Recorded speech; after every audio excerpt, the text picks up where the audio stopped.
Do you know what the number one thing couples fight about in America is? It's not cheating, it's not parenting, it's money. According to a study by Ramsey Solutions, money fights are the second leading cause of divorce in the United States, right after infidelity. And here's the scary part. Most families don't even realize the damage is happening until it's too late. Today we're going to talk about something that almost nobody discusses openly: how financial stress silently destroys families, and more importantly, exactly what you can do to stop it. By the end of this video, you'll have a real practical game plan to protect your family. Let me paint you a picture that millions of American families are living right now. It starts small. Maybe one partner loses their job, or there's a medical emergency, or the credit card bills just keep piling up. Whatever it is, money gets tight. And here's what happens next. And this is backed by psychology research. Financial stress triggers the body's cortisol response. That's your stress hormone. When cortisol stays elevated for weeks or months, people become more irritable, less patient, and emotionally withdrawn. 2023 American Psychological Association survey found that 72% of Americans reported money as a significant source of stress. And stressed people are harder to love and harder to live with. So what does this actually look like inside the home? Communication breaks down because money conversations feel too painful or shameful. Silence becomes the default, and silence is where resentment grows. Blame and criticism increase. You spent too much, or you don't earn enough. These statements might just be frustration, but they feel like personal attacks, and they cause lasting emotional damage. Intimacy disappears because it's hard to feel close to someone when you're both drowning in anxiety. And trust erodes when financial secrets come out: hidden purchases, undisclosed debt. These are some of the fastest ways to destroy a relationship from the inside out. Here's what most people miss. Money fights aren't really about money. They're about values, fear, and control. Think about it. Every single one of us grew up with the money story, a set of beliefs about what money means, how it should be spent, and what security looks like. Those beliefs come from our parents, our childhood, our culture. So when a couple argues about whether to save or spend, they're not just arguing about dollars. They're arguing about deeply held beliefs that neither of them has ever fully examined. The first common pattern is the spender versus the saver. One partner grew up without much and now spends freely when they can. The other grew up anxious about money and holds on to every dollar. Neither is wrong, but without understanding each other, every single purchase becomes a battlefield. The second pattern is income imbalance. When one partner earns significantly more than the other, power dynamics can quietly poison the relationship.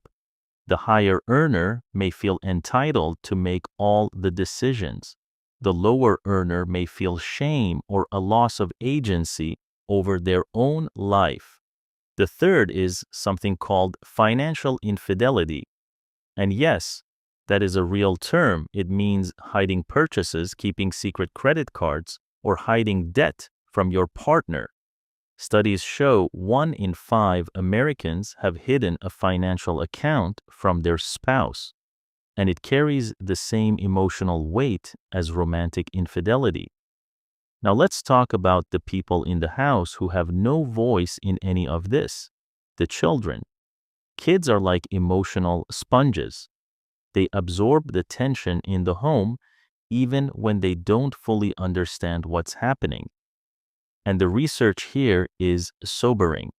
Children raised in financially stressed homes show higher rates of anxiety, depression, and behavioral issues, not because of the lack of money itself, but because of the conflict and instability that financial stress creates around them. A study from the Journal of Family Psychology found that economic stress directly affects parenting quality. Parents become less warm, more harsh, and less engaged when they are under financial pressure. And children who grow up watching money conflict in their home are far more likely to repeat those same patterns in their own adult relationships. This is why solving this isn't just about saving your marriage or fixing your finances.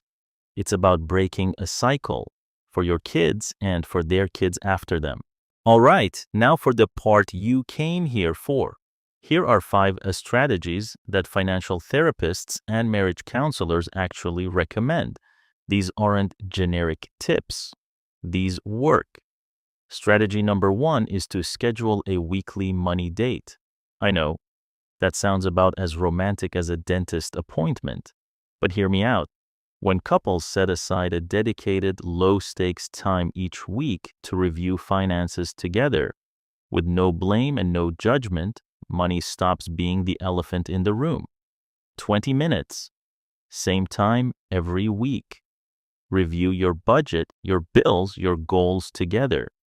Make it normal. Strategy number 2 is to build a no-judgment budget together. Most couples have never actually sat down and built a real shared budget. Use the 50-30-20 rule as a starting point. 50% on needs, 30% on wants, 20% on savings and debt. The key word is together. When both people have a voice in the budget, both people feel ownership over it and the blame game stops. Strategy number 3 is to create a fun money fund for each person individually. One of the fastest ways to end money resentment is to give each partner a small personal allowance, money they can spend on anything with no questions asked. Even if it's just $50 a month, this preserves individual autonomy and eliminates the guilt that comes with personal spending.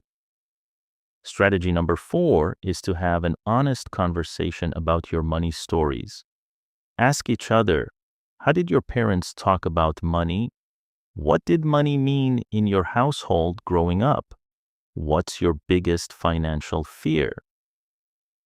These conversations are uncomfortable, but they are the only way to truly understand why your partner makes the financial choices they do.